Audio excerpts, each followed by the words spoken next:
Fantasy movie, Disney மூவிலாம் unicorn பத்தி பார்த்துருப்பீங்க. But real லைஃப்ல ஒரு யூனிகார்ன் இருக்குன்னு கேள்விப்பட்டுருக்கீங்களா? அதுக்கு என்னதான் 2 கொம்பு இருந்தாலும், அது யூனிகார்ன் தான். Asian unicorn, saola. ஸோ இதோட சயன்டிஃபிக் நேம் வந்து ஸ்வெடோரஸ் நிகன்தேசிஸ். படிக்க வரல, படிச்சுக்கோங்க. ஸோ இது வந்து போவனி ஃபேமிலிய சேர்ந்தது. போவனினா ஒண்ணும் பெருசா இல்ல. நம்ம வீட்ல இருக்க காளை மாடு, பசு மாடு, எருமை மாடு இருக்கு இல்லையா? அதே ஃபேமிலிய சேர்ந்தது தான் இதுவும்.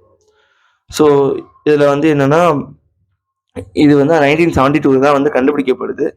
ஸோ அப்படி கண்டுபிடிக்கப்பட்டாலும், அ இது வந்து ஏன்னா இத பார்க்கறது வந்து ரொம்ப மிஸ்டீரியஸ் பிளஸ் ரொம்ப ரேர் தான் அது. ஏன்னா அப்படிதான் காட்டுக்குள்ள தான் மேக்ஸிமம் இருக்கும். மனுஷங்க கண்ல படாது. அப்படி பட்டுச்சுன்னா வேட்டையாடப்பட்டுரும். ஏன்னா அந்த மாரி இருந்துதுன்னா இப்ப 100 இதோட மொத்த குவான்டிட்டியே வந்து ஒரு 100க்குள்ள தான் இருக்கும். 100 பேர் தான் வந்து ஒரு கூட்டமே மொத்தமே தான் அவ்வளோதான் இருக்கு. இது சியர்லோனில. ஸோ இதனால இது என்டேஞ்சர் ஸ்பீஷீஸா வந்து வியட்நாம் கவர்ன்மெண்ட் அறிவிச்சிருக்கு. அறிவிச்சது மட்டும் இல்லாம, அந்த வேட்டையாடுறத எப்படி தடுத்து, வேற என்ன அதுக்கு ஆல்டர்னேட் பண்ணா, அவங்களுக்கு வேற என்ன சோர்சஸ் பண்ணலாம் அந்த லோக்கல் மக்களுக்கு அப்படின்னு வந்து எஜுகேட் பண்ணிட்டு இருக்காங்க. பிளஸ் அத மேட் பண்ணவும் ஹெல்ப் பண்ணிட்டு இருக்காங்க.